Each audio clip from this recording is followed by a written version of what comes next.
Hey everybody, campaign season is here, big time. I am recording this on April 30th, and we are less than a month away from the start of early voting for the June 9th primary. I've been inviting Democratic candidates at all levels to join me here on YCDP TV to talk about their campaigns and their issues, and over the next few weeks we're going to be meeting a lot of them. Today, it's Andrew Clough. Andrew is running for the Democratic nomination for Congress. That is the U.S. House of Representatives. They meet in this building over my shoulder. For those of you watching the video, he's running from the South Carolina 5th Congressional District. That includes all of York County and a bunch of more of the surrounding counties. So let's get to know Andrew a little bit better. And from the studio in the bonus room above the garage, on the north side of Fort Mill, the shadow of Charlotte and the U.S. Capitol, the buckle of the Bible Belt, and from the foot of Mount Belzoni, this is the York County Democratic Party's YouTube show and podcast. We call it YCDP TV. On the Zoom with me is Andrew Clough, candidate for the Democratic nomination for the U.S. House. That's this, which side am I on? This building over here. That's your goal. Democratic nomination for the United States House of Representatives from South Carolina from the 5th Congressional District. Andrew, welcome to YCDP TV. No, thank you very much. Thank you for having me. Do you ever do Andy? I have a brother named Andy. Of course, it's Andrew, but he's always Andy. Are you ever Andy or always Andrew? Usually always Andrew. Yeah, no one really calls me Andy. Not even your mom? No, not even my parents. Yeah. I mean, because when my brother was in trouble, it was Andrew. Yeah. No, yeah, not even my parents. Okay, so we'll do Andrew. And your last name is Clough, and you have a way to remind people how to pronounce your last name. So my slogan is "Enough is enough. Vote for Clough." Okay, because the way it's spelled, it could be a variety of things. It could be like Clough, things like that, but it is Clough. And before I actually heard it pronounced, my brain was going with Clough. So if I ever say that, most people pronounce it. Yeah. Okay. But we'll remember, enough is enough. Vote for Clough. Yes. You can clip that out of the video and try to make it sound like an endorsement, but I can't endorse anybody. Here on YCDP, before the primary, we can't endorse anybody. After the primary, we endorse every nominated, every primary elected nominee for whatever office. But before we got to be even-handed about it. I totally understand. Yep. And I have had a chance to talk to your opponent in the primary, Mallory Dittmer, a couple times, meeting her out on the No Kings things. And I've seen both of you at events, but I haven't actually walked up to you to say hi at any event. So it's good to have you live in person here on the Zoom with me. Glad to have you. Well, I appreciate it. Thank you. I'm glad to be here. All right. So what I would like to do is what I'm calling the 3 P's of an interview with somebody in politics. That would be policy, which is what you want to get done. Process, which is how you would get it done, but at this point, how you get elected so that you can then go try to get it done. And then the 3rd P is the person, just to get to know who it is that we are electing. And in this conversation, I expect we're just kind of mix them all together. It's not going to be a linear thing. I would like to begin, however, with a civics lesson. All right. Not for you, and maybe for me. I don't know. You can correct me when I get things wrong. And some of the audience out there does not need a civics lesson from either one of us.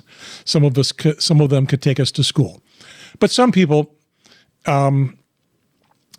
it is not something that they live with every day. So just to understand where we are, we'll do a little quick civics lesson.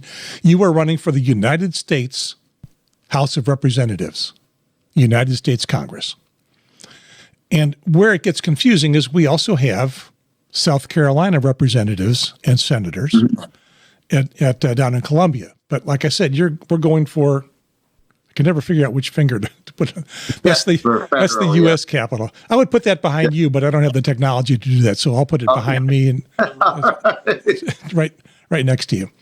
Okay, so you're running from the 5th Congressional District of South Carolina. And that includes all of York County, so that's us. It also includes all of 6 other counties, Cherokee, Chester, or 5 other counties. Well, let's see.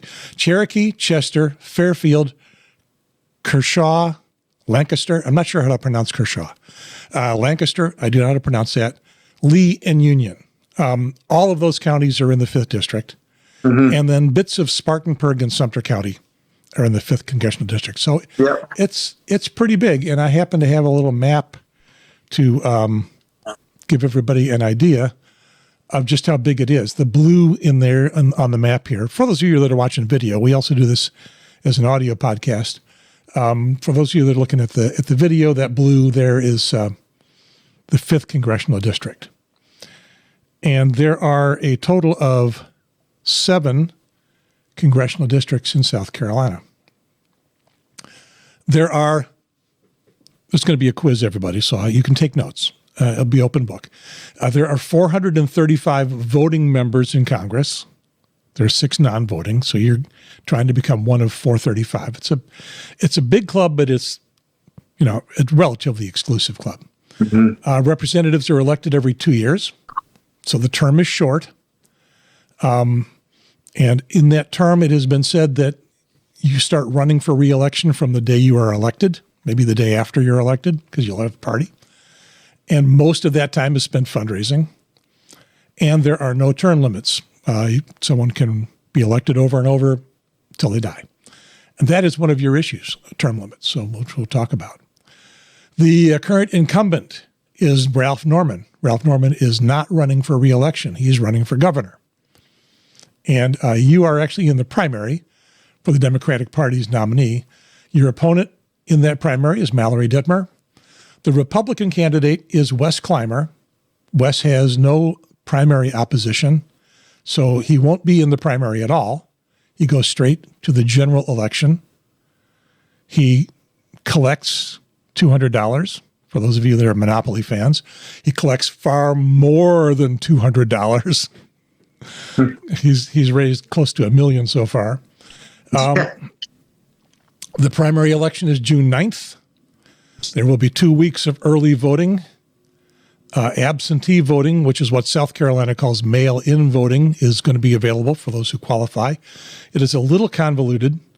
I don't really recommend it. I vote early typically. And the general election for those who make it through the primary is going to be November 3rd, 2026 this year. And let me give a little plug for the York County Democratic Party's website. We have a website that has a lot of information about candidates and voting and lots of other stuff. I'm going to point out particularly this link here called Meet the Candidates, who's running in 2026. And these links to these various individual spots. And if we go here to U.S. House of Representatives, then we get to you, and we get to Mallory, and we're not going to say anything about Wes anymore. We've finished talking about him. We also got this voting in York County section, and this is, I don't know who that guy is.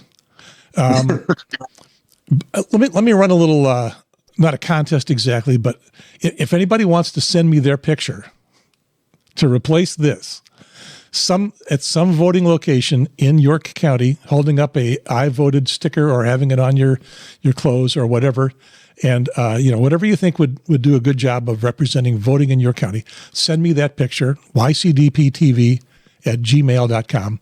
I will replace that picture. Okay, there's lots of other stuff in here, but of particular interest right now is all the early voting stuff. We've got the locations, they've been announced, and the deadlines. All that stuff is put together here on our website. Our website is, by the way, yorkscdems.org. That's pretty terrible. An easy way to find it, an easier thing to remember, is ycdp.us. ycdp.us. And that will get you there. And that's all I have prepared. That's all. That's all I've got in the can. Let's talk about stuff. The 3 Ps: the policies, the process, and the person. One of the things I like to find out about is why the heck somebody has decided to run for office. You haven't held elected office before. No. Have you been involved in politics in general, one way or another? Not technically, not necessarily. I've always kept up on it. I've kept up on the issues, and but I've seen lately how it's been affecting a lot of people's lives. And I've always, gone through life as the working class person, but I would like to, get more involved in the community. And I know Congress is a big leap, but I always believe, you got to start somewhere. That is one of the things that I would pursue. That it is a big leap. I mean, you could start at school board or city council or county council or lots of other offices, but you're heading straight to Congress, to a congressional office.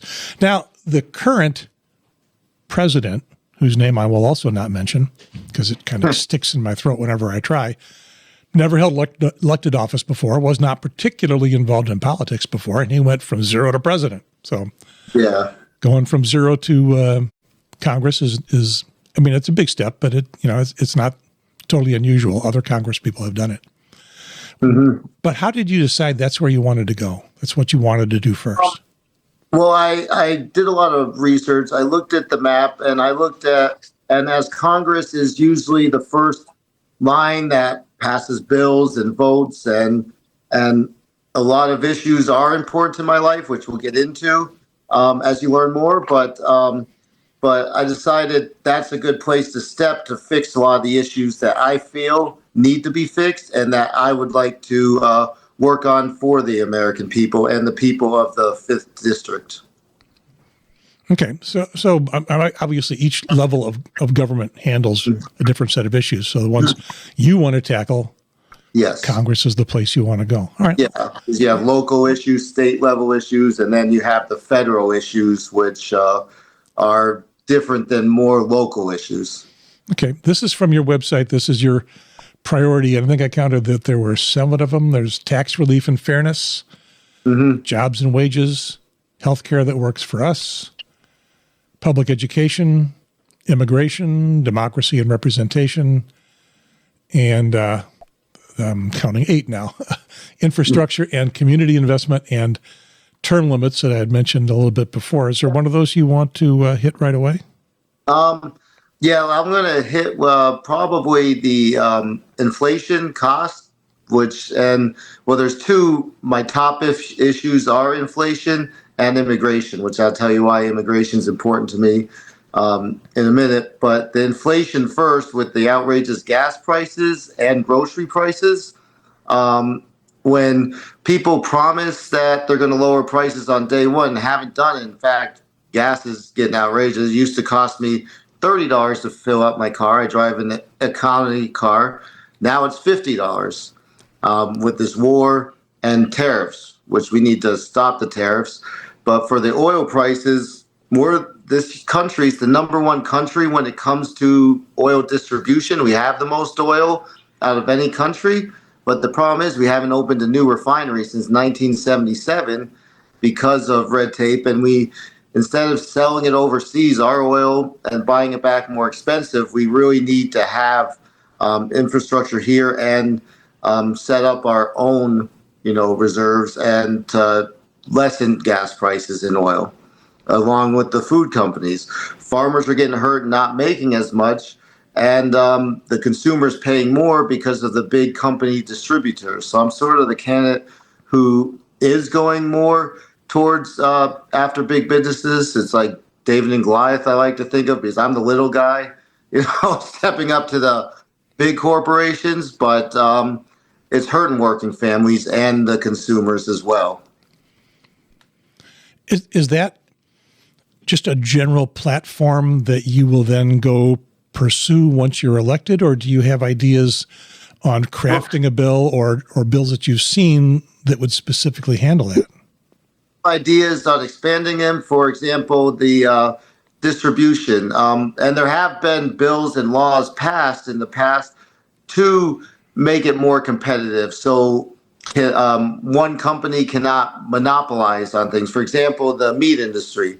There's 4 major distributors that control about 85% of the meat companies. So by the time it goes from the farms to the middle ground, to the middleman, to the consumer, prices are way up when we need to break up the monopolies and be able to have more competition. I guess it would tie in also with health insurance companies. We need to make it so where it's more competitive, so people have more choices and lower healthcare costs as well. Which is my third topic, healthcare. I'm sort of skipped around there, but the big companies sort of control the grocery prices and the health insurance, so it's sort of similar in that regard. So how would you break up the big companies? Is this an antitrust sort of thing? You need to expand on antitrust issues. You need to expand on bills that already do that, but to where you can have more competition. In my mind, too, you have more companies, more distributors, more competition. It lowers consumer prices, but also creates more jobs by having various and expanding upon different distributors as well.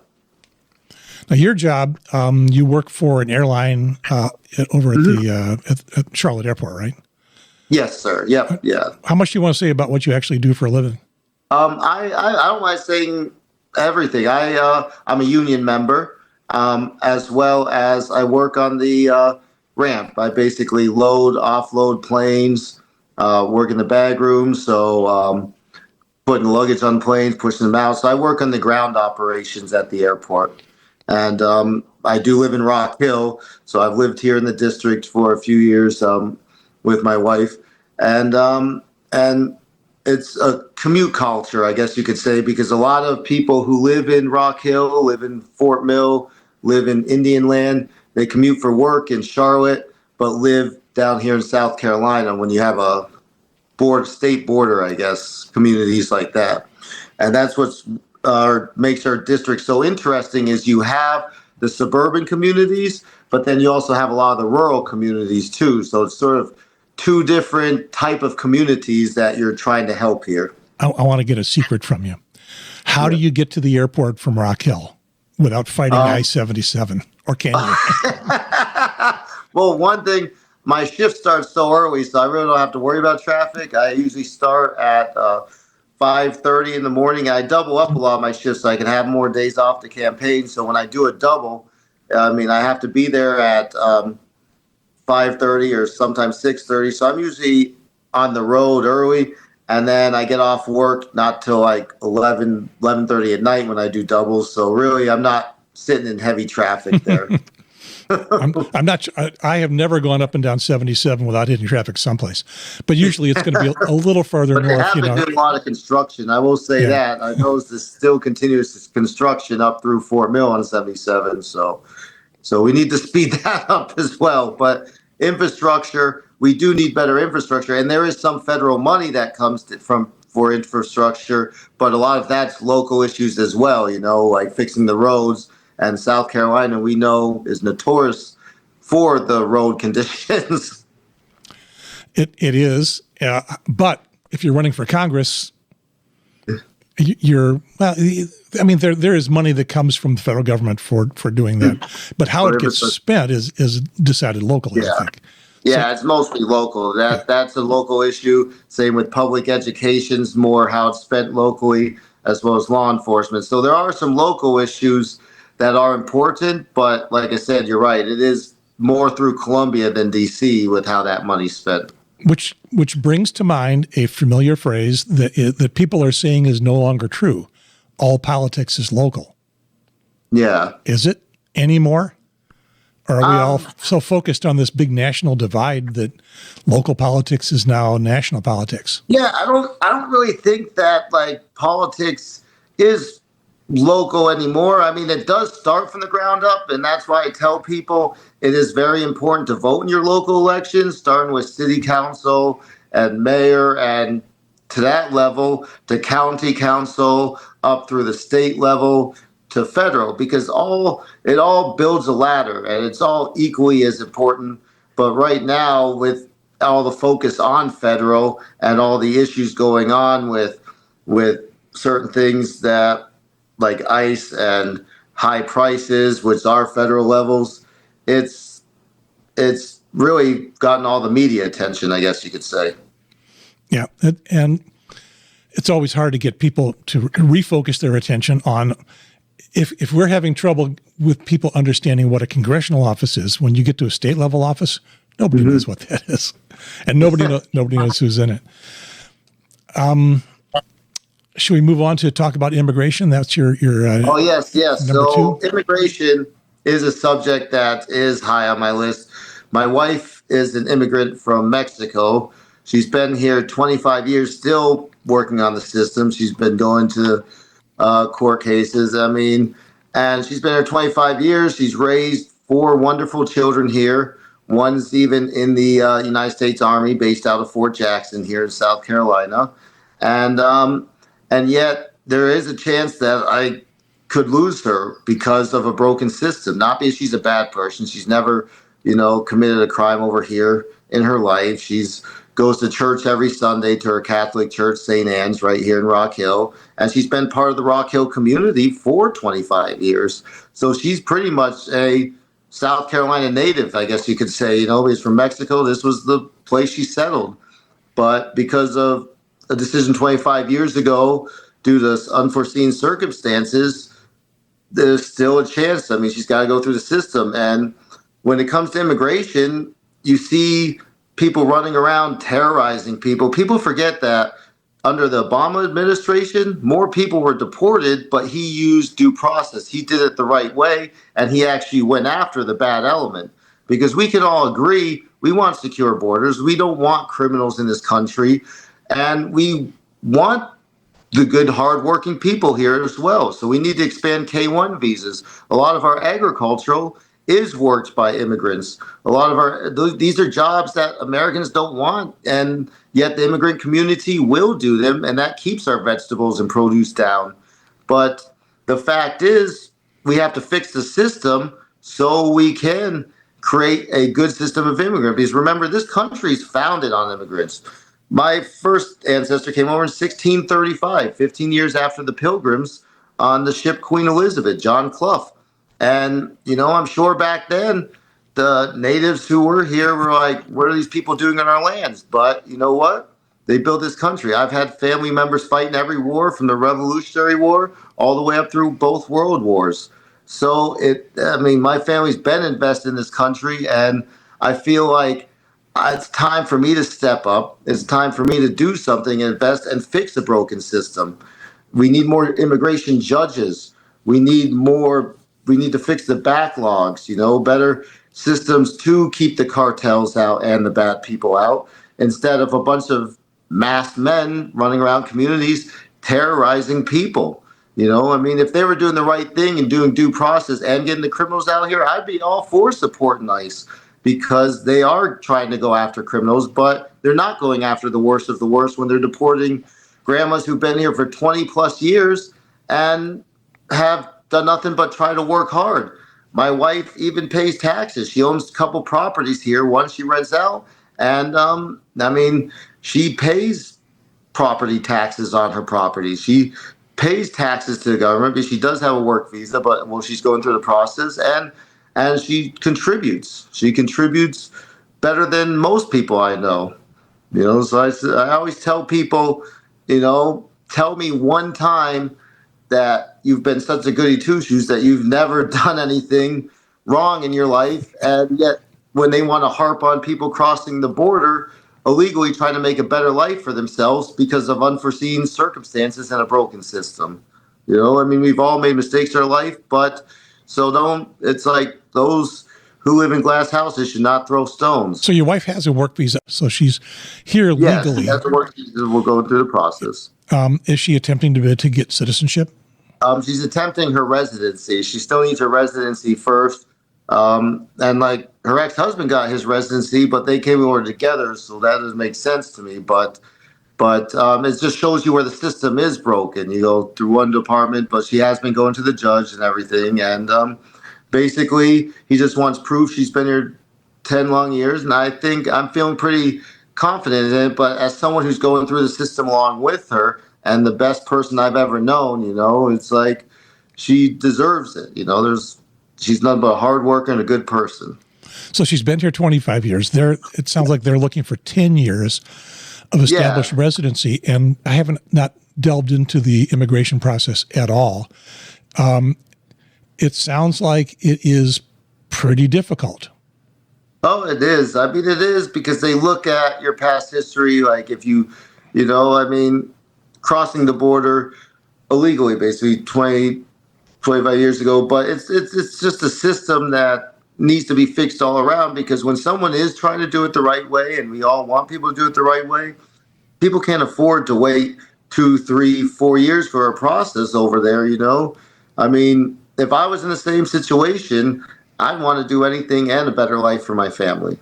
When people think about the immigration system that we've got and the number of immigrants that have come in without documentation, the numbers vary, but it's typically considered 11 to 12 million or so. That's quite a few people, mostly from Mexico and Central and South America. And they've been living here, like your wife, living for a long time, contributing, raising families, paying taxes. If someone has been in a situation like that, maybe we should make it easier and faster for them to get citizenship. Yeah, pathways. Yeah, and then someone else will say, well, yeah, but they skipped the line. There's other people who've been waiting to get in for a long time from other parts of the world, Europe, probably typically, and perhaps Asia. And they didn't, first of all, they haven't come here. They're still trying to get here. Yeah. Or they're here on something temporary, like a work visa. So why should people who came in illegally get to skip the line? And I get. Go ahead. Oh, no, I get that, Ari. I mean, everyone's story is different. Like my wife tried to get a visa, but I guess she went through a shady company, which is why we have to set up better programs, and she was robbed and stuff. But when your children are here, you do anything to get to them. So everybody's situation is different, and I get that argument as well. Yeah, I mean, I get the argument, but I do weigh it as two equally valid arguments. Some people have been here contributing for a long time. What I would do personally is try to make it easier for everybody, because the whole world doesn't want to come live here. Most people who desperately want to come live here also desperately want to get out of bad situations in the country that they're in. Probably we can afford to bring them in.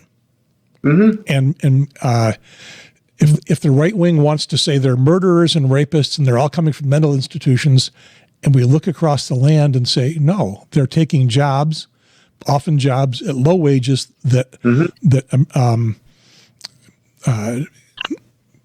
can't call them Native Americans because none of us are unless you've been here for 30,000 years. But more, what do we call it? More established Americans. Jobs that we won't take, or jobs that we won't take unless we're desperate. And these folks are desperate, and they'll take them. And maybe we're underpaying. I mean, maybe we should be able to pay them more. But we're working with the system that we have, and if they're willing to do that, I think we should find a better way to bring them in. So that's where I stand. And I think that's probably sort of the Democratic policy, but they've really screwed up immigration over the past few Democratic administrations.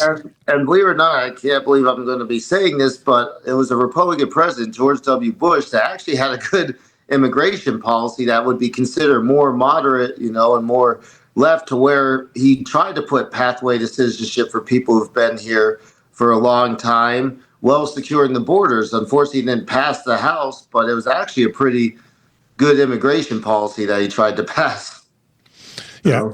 And I understand that during the Biden administration, there was a policy that was brought forward that was also not passed. Yeah. And I'm not an expert on it.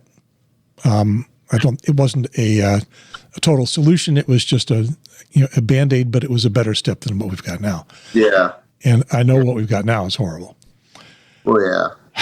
Okay.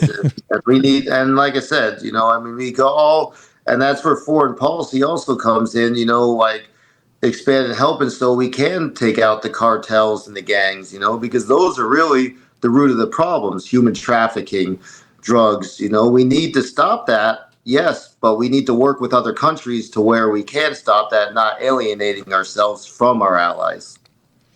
So, looking at the process P of my 3 Ps, were you elected to Congress? How do you get that done?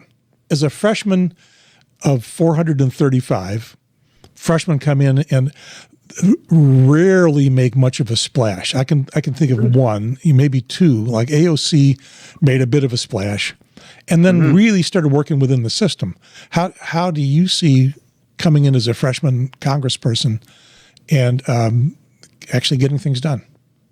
Well, one thing about me, and one of my, I believe my good traits, which a lot of people tell me, is I'm very personable. I'm very good at working with other people. I work at a big company, and we have all different types of, people. Yeah, when it comes to politics, we got people on the right, we got people on the left at American Airlines. We got all people from different backgrounds. So I'm good with talking to people. I'm good with working with people and coming up with solutions. Because let's face it, we need to get back to where you can work across the aisle. We need to get back to where you can work with each other and come up with solutions for the American people. That's the problem is, you're right, it's been so divided in politics right now. But when you're able to work together, when you're able to work with other people and come up with the middle ground that appeases both sides, I think that's where it comes into. And I'm good at doing that. I'm good at being creative. I'm good at solutions. And I'm good at, like I said, talking to people. That's one thing about me why I decided to get into politics is I'm very good at talking. I talk too much sometimes. My wife's trying to pull me out. She says I talk too much. Even after I've been campaigning all day, after door knocking, and I come home, I'm still talking her ear off. She's like, haven't you had enough already? So, yeah, I'm definitely willing to work with people and talk to people to come up with solutions to fix the major issues. Healthcare has always been an issue. Immigration's always been an issue, all the way down to like even local issues that might be able to help at the federal level, like teachers' pay. That's always been an issue since I was a kid. So we need to fix these issues and not just use them as political talking points at election time and actually come up with solutions. Yeah, as a voter, as someone very interested in the political process, I'm always frustrated by candidates and politicians who always make lots of promises and then either they never intended to follow through or they had the best intentions of following through and they discover that as soon as they step in, their feet are so stuck in the mud and the mire of the swamp that there's really not much they can get done. The thing, too, you have to realize is the problem is a lot of these people, they come with these promises. For example, Tim Scott, he had a great plan to help out small businesses and to put more money into small businesses with tax break stuff. But guess what? Doge came along and cut it.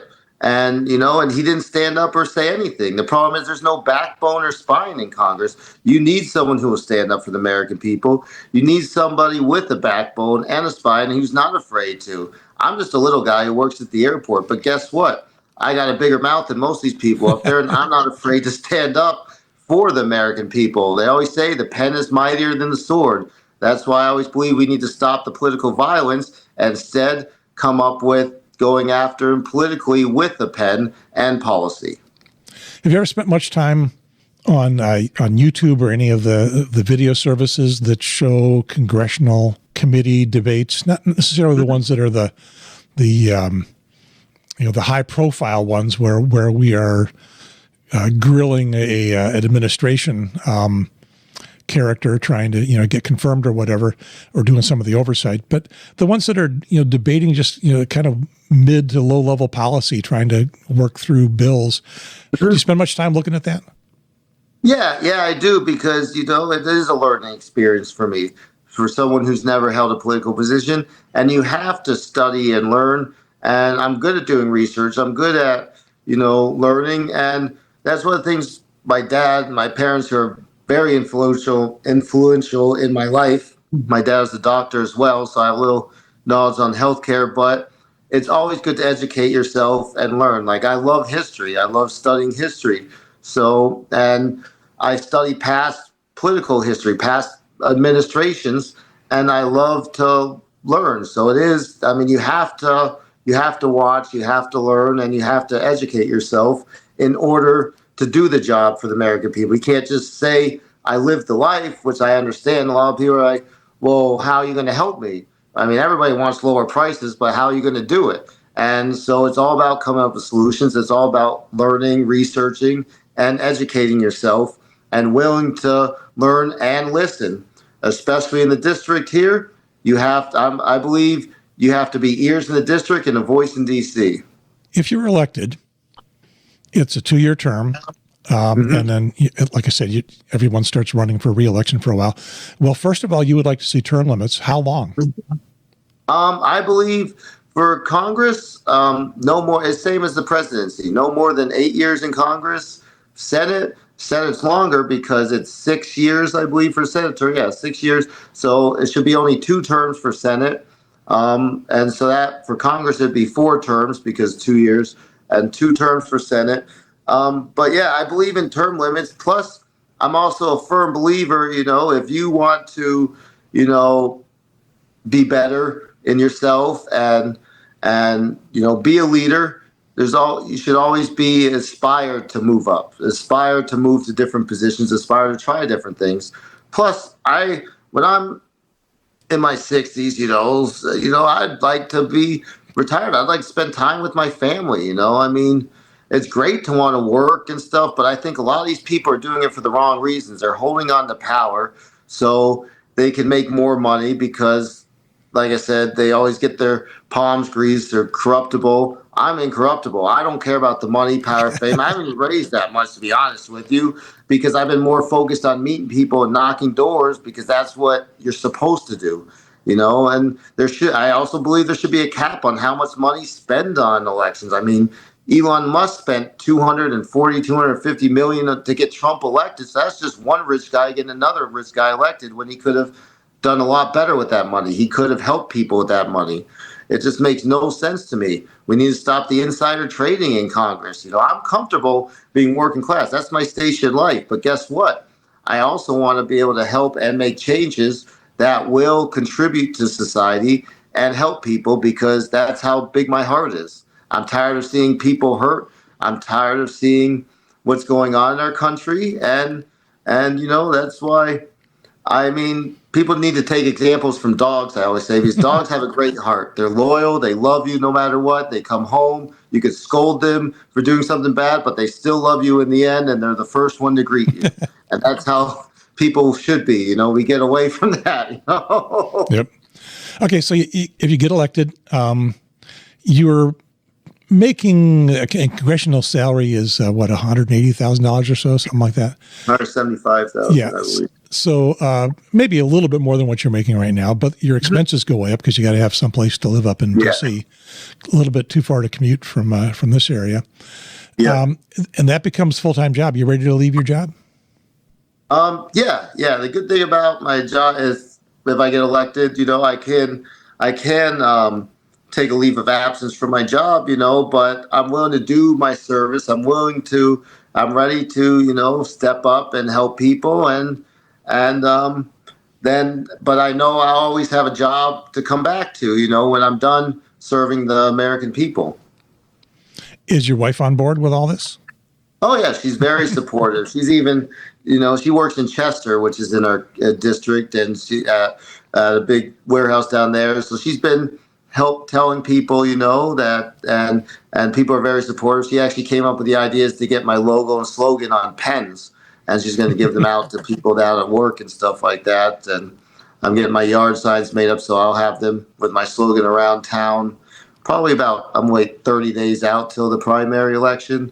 And then, but she's been very supportive. She's been, when she's not working, she'll go to events. Like tonight, I have an event in Camden, actually, in Kershaw County, a candidate forum, and she'll be going with me on that. And it's just nice to have someone back of me. She's like, and she understands why I'm doing this. I know it's a big strain on her because I've been paying for a lot of this campaign out of pocket. So, and as working class, that's really hard, but that's how much it means to me, since I haven't raised that much. So, but it means a lot to me. It means a lot to my family. And that's why I feel like I'm doing the right thing, and eventually things will flow. I had an interview with the unions yesterday, so hopefully I'll get the union endorsement. And so I have a lot of support from people throughout the district and throughout work and everything. So I'm looking forward to it. And it's nice to have, I always say a man needs a better woman behind him, and that's what I have. She's my better half.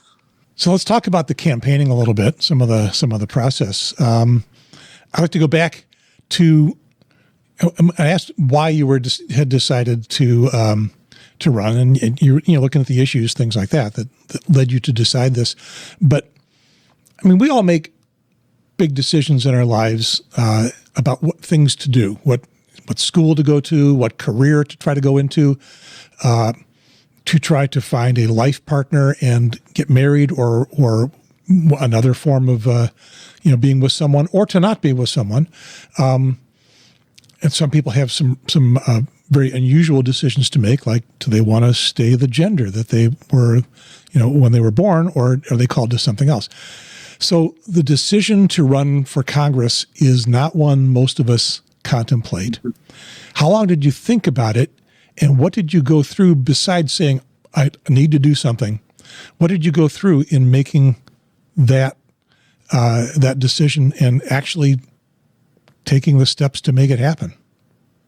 I mean, the first thing I did was talk to my wife, and I mean, I have a lot of, debates, and I have a lot of, I talk a lot about politics lately, and I started this campaign off slowly last summer, and it's just built up. And I think one of the first announcements I did was at the No Kings rally last summer. I pretty much I talked to a couple people, and it just picked up steam from there. Then I reached out to all the Democratic chairs and Democratic parties. So it's been slow going, because someone for me who nobody knows, who just stepped up, who hasn't been, in the party stuff, who's fairly new here. And it's just, I have to work harder than the next person, to be honest with you, to get out there and get my name and make people know I'm serious. Even when I told my parents at first, my dad's like, yeah, okay,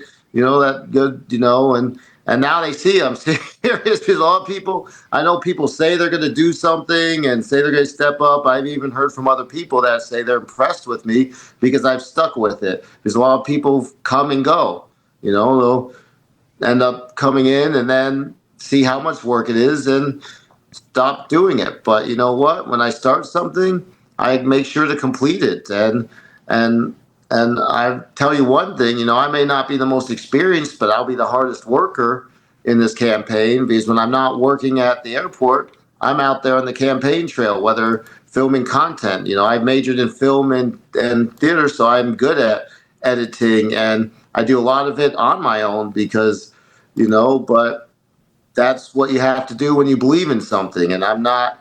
And so it's been a lot of work, but I love going out door knocking and canvassing and talking to people, and people respect that. I'm even in the rural communities, because people forget there's a lot of voters out there, some of these precincts, driving house to house because that's what you have to do. And people are like, yeah, you got my vote because you're out here. They haven't seen a candidate do something like that in a long time.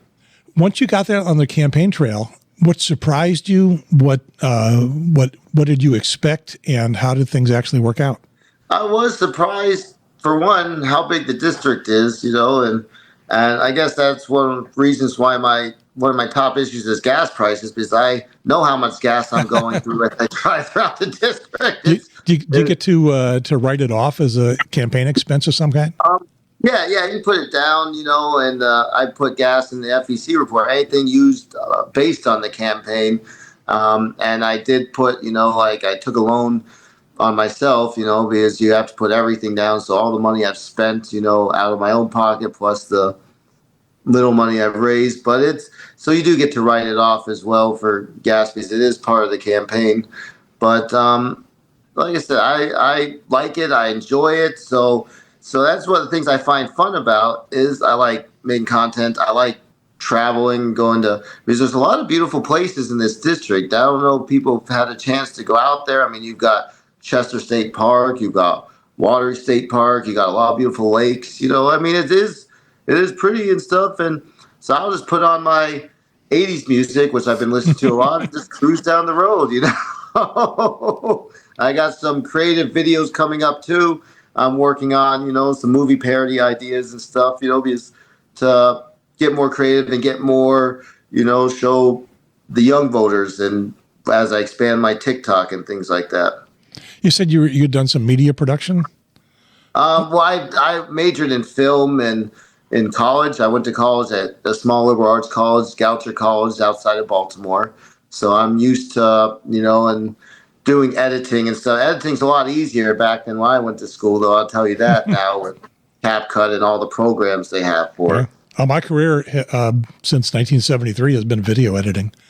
Oh, so yeah. I've seen the big transition. You should be here doing my job. I should be running. Well, exactly. We should both be doing my job. Of course. I should not be running for Congress.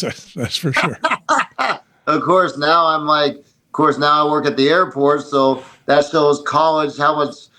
But now my college degrees actually come into handy some, because part of politics is creating videos and social media content. Did you ever work in what we in the inside call the business? Not really. I've interned, at television stations in the sports department and stuff, news stations. But that's pretty much as far as I've gotten in it. I've always wanted to, write a movie or create a movie, maybe one day. I'm one of those people that have to always stay busy at times and stuff, and like to enhance their life, because life's too short, and you have to get out there and do stuff, to help people and to enrich things. I mean, that's the great thing about people, is that we're not robots, we don't think the same. We're creative. We have different ideas. And, if we all thought the same, we'd be robots. So that's what's great about the human race. Let's talk about healthcare a little bit. I am 76 years old. I've been on Medicare for a while. We have socialized medicine here in this country. We have essentially single payer, but only for people over 65. Can we do it for everybody, or what do you want to do? For health, I think we should, and we need to get rid of people say health insurance companies look at pre-existing conditions. We need to get rid of that to where they deny people with pre-existing conditions, because you never know. Everybody's body's different. You never know what people have, and it's not fair and not right just because somebody's built differently and not the healthiest person out there. You need to, but also maybe have programs for, people who do practice healthy practices, who don't smoke, who, keep fit and stuff, go to regular physicals once a year. People who do practice try to be healthy, but we do need to expand Medicaid, Medicare, ACA programs for people. Me personally, when it comes to healthcare, I'm for universal healthcare. Unfortunately, I don't know if that will pass. People have tried in the past, but, other countries do it. And why can't we? We're supposed to be the richest and wealthiest country, yet we spend a lot of our tax dollars on things that aren't needed. I mean, how much of our tax money spent on private companies, private equities, when we could be cutting that and spend it more on actually helping the American people with health care? I would like to see universal health care. Mm-hmm. I would like to see that be a democratic platform, and it's not. Instead, we do the convoluted patchwork of the Affordable Care Act, the Obamacare, which I think is, I mean, we are past at least the idea that an insurance company can exclude you for a pre-existing condition. That is gone. The Republicans would like probably to return it, but for the moment it's gone, and it is portable enough that you can keep your insurance going from one job to another. But if you want to work for yourself, or if you get laid off, then you're back to the exchanges or to Cobra or something that is going to be pretty expensive. Yeah. So I don't think healthcare should be tied to employment. I think that's a bizarre system that. No, I know this administration, sorry, I mean, but I know this administration has basically cut a lot of programs that do research, good research for cancer, for HIV, for different diseases. They've cut the money that goes to research for these terrible diseases, which we need to continue, with cancer research and HIV research, especially. Two diseases we've been fighting forever, and bring back more resources for that. But when you put a conspiracy theorist like RFK in charge of the health department, no medical degree, it's sort of sickening to me. I mean, he has no medical background whatsoever. Why would you put someone like that? I mean, my theory is the current president puts people like that in these departments, so if something goes wrong, he could just push the blame on them and not himself. Do you think that the administration that we've got now and all of the strange things that have gone on, like you're describing, and many, many more, are an aberration that we are going to correct over the next elections and start undoing the damage? Or do you think, wait a minute, half the country wants this? I mean, I think people those aren't your only two choices.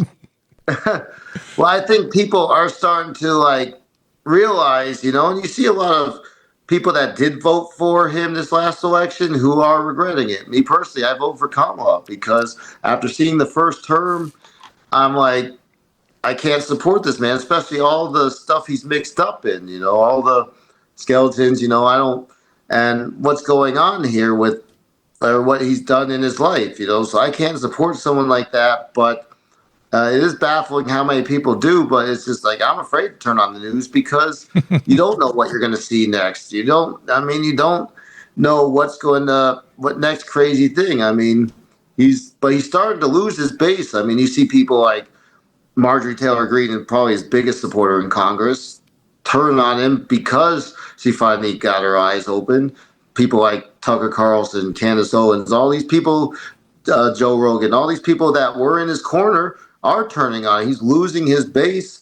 And, I think this is the election to show people that we can bring back Congress. We can bring back the Senate. We can work together again. And, because to me, MAGA is not the true Republican. The past Republicans could work with John McCain, George Bush. Now it's either one extreme or the next, but we need to bring back to where you can work together back across the aisle and not divide things.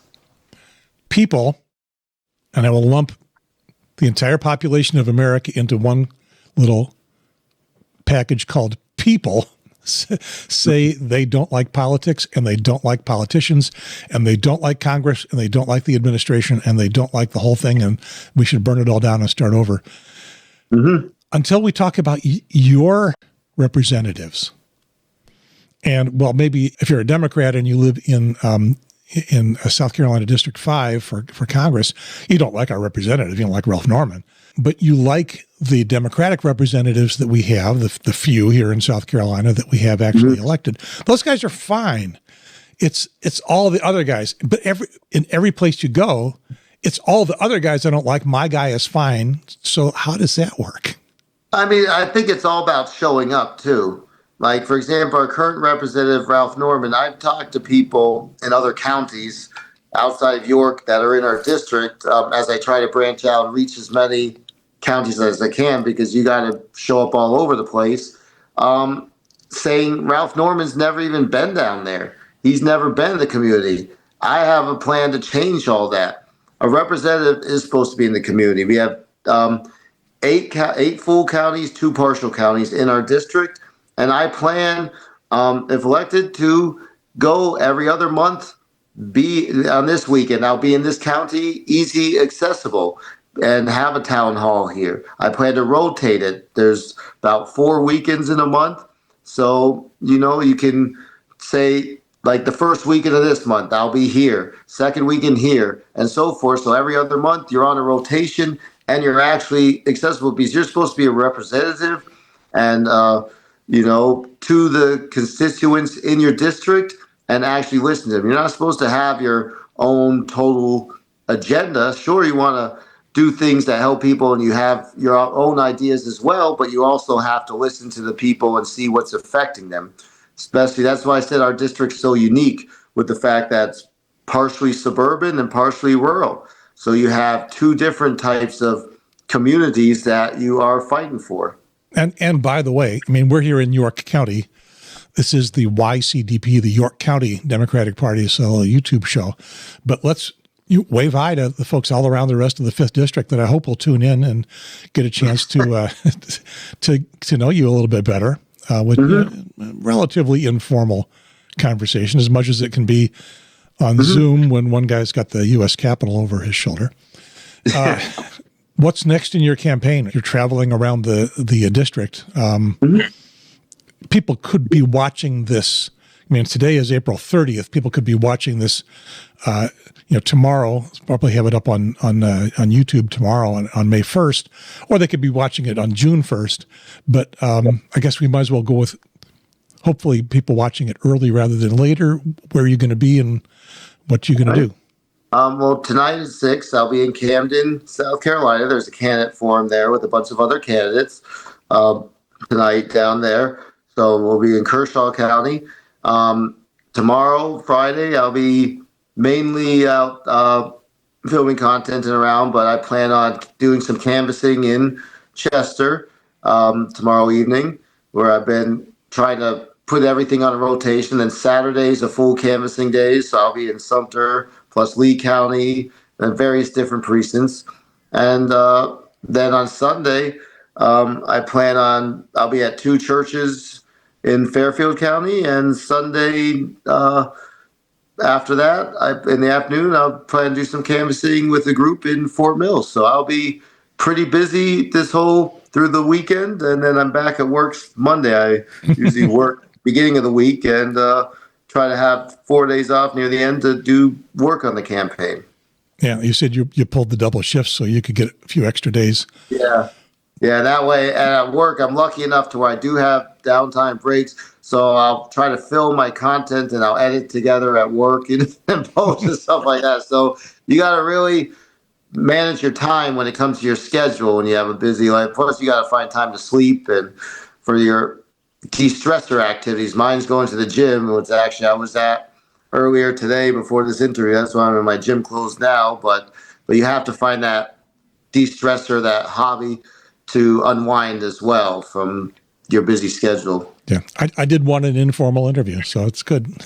Have you found a lot of people that are out campaigning with you? Volunteers for your campaign? Well, yeah, I have a lot of supporters. I have people at work. I've been doing a lot of the canvassing on my own so far because I believe people want to see the candidate and not a volunteer. And that's my whole strategy, is to get to as many doors, get to as many people so people can meet me in person to make the decision. And I believe that's what you have to be. You have to show up. And some of the heavier precincts, especially when it gets 30 days out from the campaign, from the election, we'll be volunteers, but through the union, through the work, I have a lot of people support me through the district who I've met on this journey. And so I will have groups of volunteers to help with the canvassing. But in the meantime, I'm trying to hit as many doors myself. So if I show up in your neighborhood, say hi, or you see me walking down the street, say hi, and I'd love to chat with you and hear your concerns and answer any questions you might have. Tell me about the variety of reactions that you get when you knock on somebody's door. So far it's been friendly because, to be honest, I've been knocking on more the heavily Democratic precincts, and if I get past the primary, then I'll do more middle, because you will need middle of the road supporters as well. So it's been fairly kind. I've once once in a while you do run into a strong Republican, or I'll say a strong one, who's like, but you still have good conversations with them. So I haven't had any nasty, conversations. I mean, obviously you respect the sign. You see a no soliciting sign stuff, so you just have to, respect that. But if they're not home, you just leave a flyer and move on. But especially in the country, a lot of people like the fact that I'm making the effort to get out there and meet these people that don't get, talked to as much, as in the suburban communities. You can get a list of people who have voted in Democratic primaries here in South Carolina. That's as close as you can get to understanding who literally is a Democrat by their voter registration. Your voter registration doesn't list a party. Everybody's an independent here in South Carolina, but we can see what party ballot you took in a previous primary. So if you voted in a primary and took a Democratic ballot, your name is going to show up on a list, and you can get that list. Do you work from that list, or do you just randomly knock on doors? Well, it depends. Like in the country, I work on that list a lot, but in the suburban community, like housing complexes and where the houses are close together, I walk and I hit every registered voter's door. I don't really pay attention to that because every person's a potential voter. So, I mean, when the houses are close together and easy and you just walk house to house, it's easy. And you might find people that, haven't voted in the past but are interested in getting more involved in voting. So you never know. I'm going to tread carefully on some ground here, or not. Maybe I'm just bigfooting this idea. The 5th District, the last couple of elections, I've been here for 5 years, so I've been here through 2 congressional elections, and the 5th with Ralph Norman running against Evangeline Hunley. She got about across the entire district just under 40% of the vote, 39% or so. And Ralph Norman would get about 60%. That's a big gap. And here in this unusual year, we have been seeing districts in some of the special elections that have been held over the past year as Trump's positions and actions have become really unpopular. We have seen that 20-point gap get closed a few times, or at least pushed on.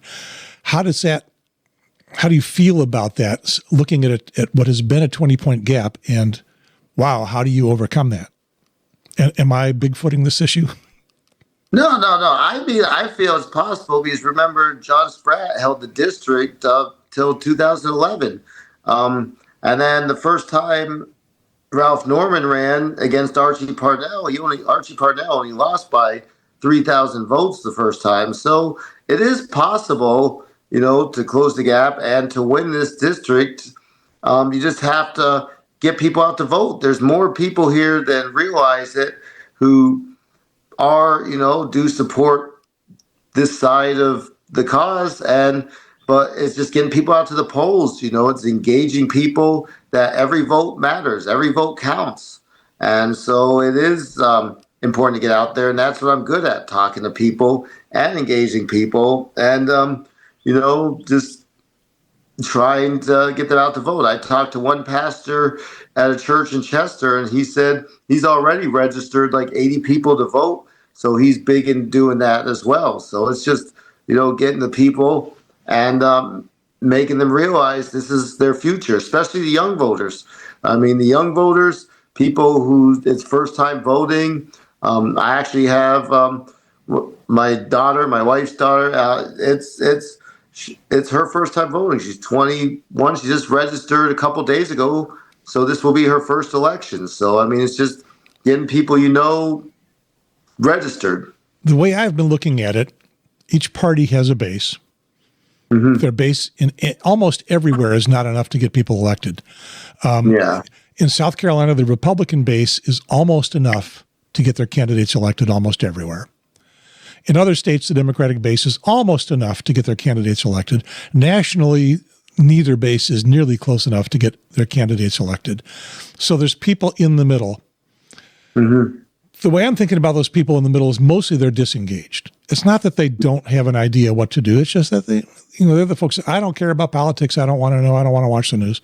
And then a couple weeks before the election, tail end of October, they'll make up their mind if they're going to go vote at all. And Trump found those folks looking at inflation that we had after COVID and convinced them he was going to lower prices. Mm-hmm. He couldn't do that even if he wanted to, but he didn't really want to. He just wanted to use it as an issue. And they were able to capitalize, I think, on some of the wedge issues, transgender stuff that affects so very few people, but is important to Democrats and a good scare issue for Republicans. That he was able to sway that kind of, my brain wants to say wishy-washy, but I don't want to denigrate them. I want to just say that they're disengaged, I guess, is the best word that I can come up with for them. He was able to sway them to convince them that, he was the guy that was going to do the things that will change their lives, the circumstances around their lives the most. And they were rapidly disappointed and saying, what the hell is he actually doing? Don't like any of this stuff as much as they're paying attention to it. Do we have enough of those folks here in South Carolina? How do you approach them? The middle ground, and those are the people you really want to reach, the people that feel disengaged, feel like they don't care anymore because the government's given up, and they'll just listen, whatever. You really have to have one-on-one conversations with them. Those are people where you have to show them that you want to be the representative that shows up in the community. You want to be the representatives that people actually say positive things about instead of negative things about. The person that tells the truth, the person that does have a moral code and is just like one of them. That's the thing. I'm just like one of the people. And if you can have that one-on-one conversation and make them see past the party, which I think I can do, instead of just voting party lines, and see that you're actually one of the people. You're the person that wants to be here and work with them on what issues bother them. And that's how you can relate to them. I feel like I'm more relatable than most candidates are. And, and that's what's important to me, is to be relatable to the people. All right. We've been talking for a little bit more than an hour. All right. And I was going to say, at some point, this guy is going to show up at your doorstep, or could. You probably won't get a chance to talk to him for an hour. So I feel very fortunate to be able to do this. Is there another issue that you want to discuss before we finish up? Jobs. For example, I talked to the mayor in Jenkinsville. I'll be quicker. I talked to the mayor in Jenkinsville. They opened a third nuclear power plant down there. And he told me that the people are good enough to do the construction on it, but when it comes to working the nuclear power plant, they outsource people from other states, which is wrong. You have the workers there. We need to set up trade schools to show people that college is not the only answer. Instead of getting in all this college debt, look at me. I'm doing something that doesn't even pertain to my college degree. And yet, so we need trade schools. We need more broadband internet, better broadband out in these rural communities to keep jobs there. And we need to train people because we have the workers. The problem is a lot of people do leave the rural communities for the cities because they're feeling left behind, and that's not right. And so when they do open jobs or manufacturers, companies should not be outsourcing. We need to tax those companies more, but give tax breaks to companies that actually hire locally as well. And that's a big topic too. And convince people that they need to train for jobs like that. Mm-hmm. Yeah, go to school for training. Yeah, because you look for jobs that AI is not going to take over. I'm so glad I'm retired. Yeah, I'm glad I work at a job loading planes, where really AI can't take over. I've never seen AI pick up a bag yet until they come up with robots or something. I don't know. Yep, I may have actually seen you looking out the window of a plane as folks are loading stuff onto it. So yeah, I don't know. Next time I'll wave at you out the window. Yeah, wave at me. And I'm not the guy who loses people's bags. I make sure I'm careful with your bags. So don't blame me. Don't blame me, please. You're not throwing my bag with all those priceless antiques in it. I'm very gentle. I'm very gentle. Yeah. All right. Yeah. Excellent. Is there something on your mind that says, I wish Gary had talked about this? Go to my website, clough4sc5.com. Donate if you can. Like I said, I haven't raised as much money. I'm paying for a lot of this out of pocket, but if you believe a working class candidate should be in Congress, someone who's going to be in the district, and show up for you, not just at election time, but after winning, that's the most important time. So I guarantee one thing, and I want to say this. I'll work harder than anybody. I'll work for you, and I will show up for you. I'll be easy accessible. I give my number out to so many people. So, I will always be here. I'll always be in contact. If you need something, you can count on me. So that's why I'm trying to show people by door knocking and going out walking the communities. Plus, it's nice to meet people. It's nice to go to different communities because we have so many different communities in this district, so many different people. And that's what's great about the district is how we can come together and be better. So let's show people we can be the best district in Congress, and let's go ahead and win this thing. I appreciate it. Let me give you the full screen one more time and let you say your tagline. Enough is enough. Vote for Clough. Thank you, Andrew.